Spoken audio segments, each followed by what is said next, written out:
Hey, good morning.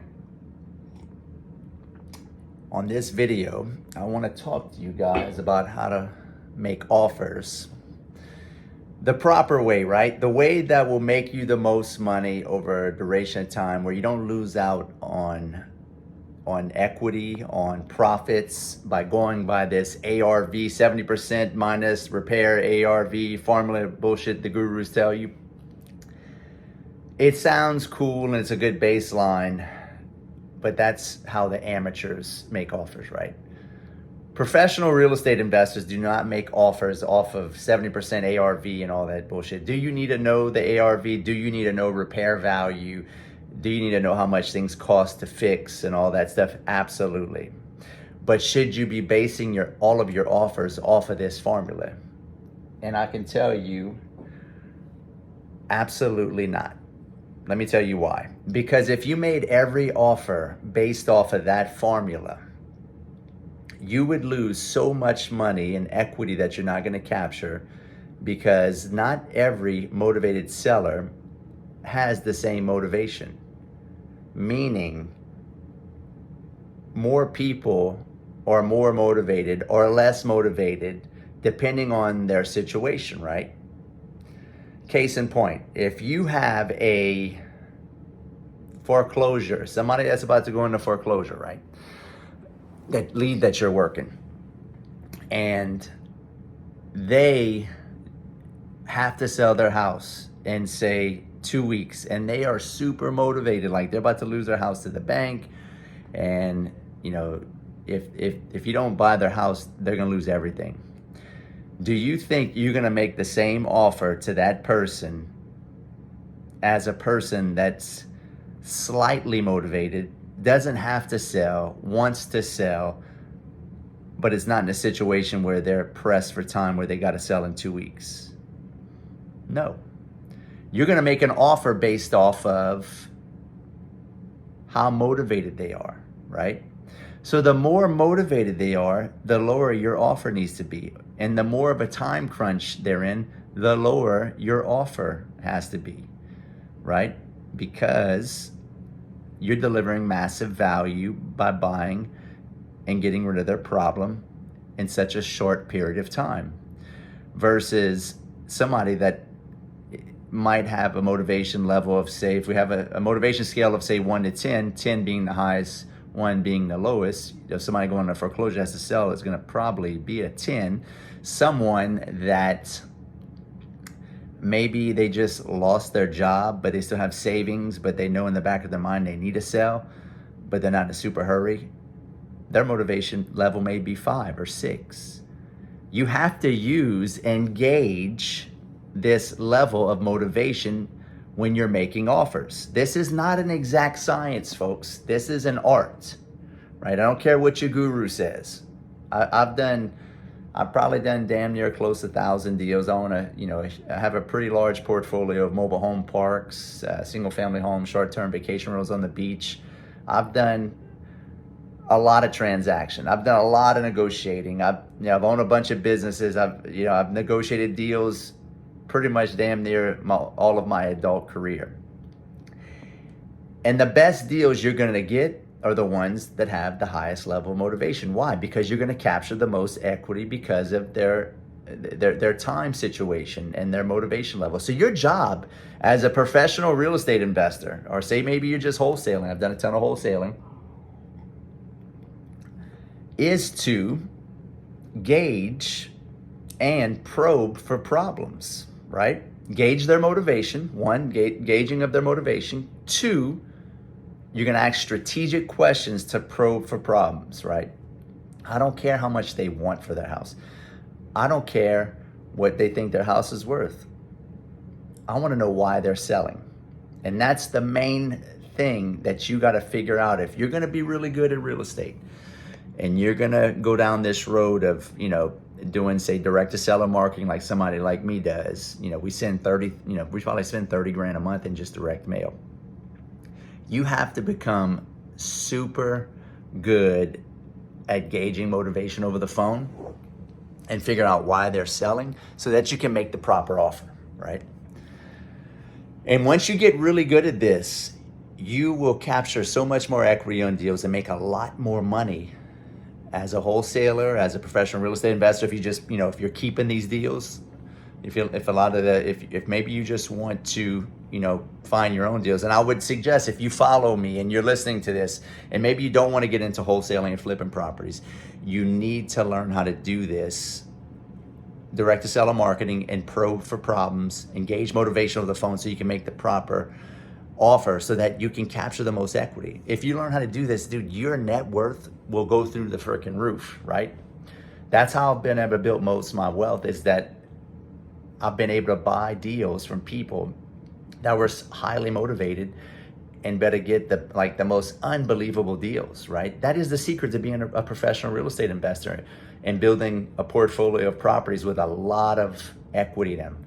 And this is how you're gonna hedge yourself from the ebbs and flows of the economy, the marketplace, equity pulling back, going up. Equity comes and goes, right? That just depends on what interest rates are doing, or what values are doing. But if you buy cheap enough, it's kind of hard to get disrupted if you're buying something at, say, 30 to 50, 50 to 60 cents on the dollar. And yes, I've bought mobile home parks at 30 cents on the dollar. The whole park, 24 units or so. This is no bullshit, right? This is the correct way. Get off of that 70% ARV stuff. That's if you're, maybe if you're just getting started, that probably helps out just to get you a baseline and get you some experience. But when you get to the big boy leagues and you want to capture the most equity and get really dialed in, you're gonna have to throw that shit out the door, and you're gonna have to start kind of gauging their motivation and making offers. Your job is not to be fair, folks. I don't care. I'm not somebody that's gonna bullshit you and say shit that's really cool on YouTube to try to, make myself sound cool. No, I'm telling you how to be a professional real estate investor. Your job is not to be fair. Your job is to get the best deal you can. Being fair is for retail buyers. That's for people that are buying houses to live there. An investor has to legally and morally and ethically steal properties. If you don't, you will get hurt when the market pulls back. Understand that concept. If you don't understand that concept, you're not going to be a good real estate investor, because maybe you just ain't got the skin for it, right? Because a lot of people, oh, Chris, I want to be fair with these people. They're going through tough times. Listen, you are being fair with them. Just by buying their property and getting them out of their situation, you are being fair with them. But if you're going around trying to be nice and fair and sweet with everybody to make all their problems go away, and all you're doing is taking on their problems and taking on their risk. If you can't steal it legally, morally, and ethically, you have no business being a real estate investor. And that's not going to sound good for people that are not in real estate, who are maybe just watching this video. But that is the honest to God truth that your guru will not tell you, right? Because it doesn't sound appropriate. It's not politically correct. I ain't here to be politically correct. I'm here to be financially fit. I'm here to build wealth. And that is the correct way to build wealth. The fastest way to build wealth in real estate is to capture equity on the front end. What's the old adage? What's that old saying? You make money when you what? When you buy, not when you sell. So if you're going around being nice to everybody and fair, guess what? When the market pulls back because you wanted to be fair, because you felt sorry for a motivated seller and you gave them their price, now you're going to be upside down and you're going to take the loss. You're not buying these houses or this real estate to live there.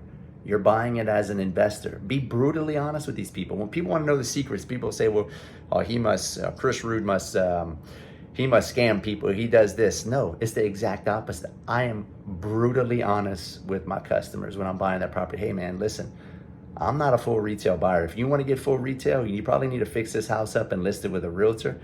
And then you could try to get full retail. But otherwise, man, I can't give you that price. I have to get it for this amount because I'm an investor. I have 5 kids to feed. This is how I make a living. If I make a bad buy or I overpay for your property, this could hurt me, right?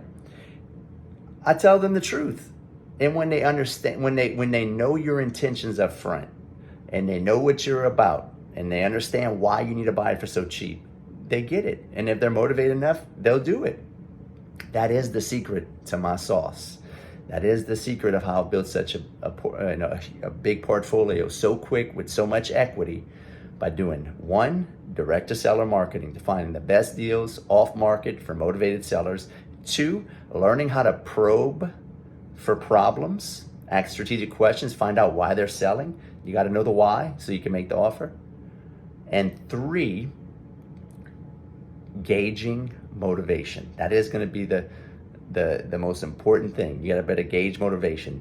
And I would add to that too, is making offers lower than what you really want to get it at. If you need to get it at, say, 100,000, that's like your highest and best. You don't need to start at 100. You start at 80 and you graduate and work your way up to 100. That way, if you want to get at 100, because if you offer 100, the seller's always going to typically come back at you, right? I'd say, Chris, can you give me 110 or 120? But if you start at 80, and if you know in the back of your mind that 100 is really where you want to be, but you start at 80, in the mind of the seller, they work you up to 100, they win, right? That's how you have to think about these things. It's a game of give and take. It's a game of push and pull. Negotiation ain't for the faint of heart. Hell, Big Mama Rood, my wife, Patty, she can't even hang around with me when we negotiate because I make her feel uncomfortable because my offers are so low. That's how you got to be, folks. That's the secret sauce.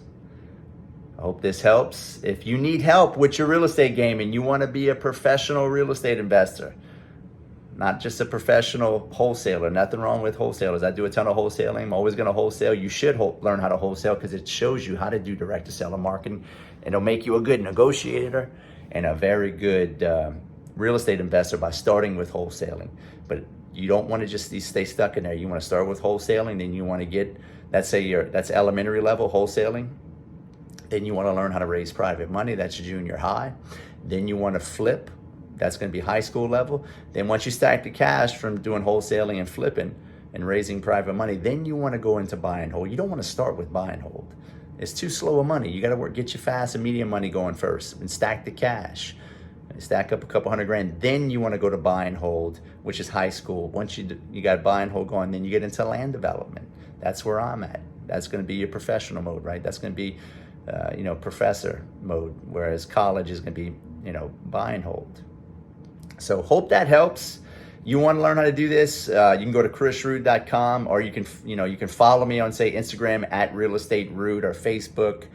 Go follow me at Chris Rood on Facebook, and my business page, Chris Rood Entrepreneur. Pick up my book. If you want some free tips, pick up my book, thesourceofthedeal.com. I'll leave that on the description below, how to get that free ebook. And if you like this, give me a like, give me a subscribe, post in comments what you think. If you don't like it, tell me you think I'm full of shit. I like the comments too. I like open debate here. So hope that helps. Go out there and keep skilling up. You got to dial in all these skill sets. He who has the most skills is going to get the most deals. All right? Don't forget that. Peace.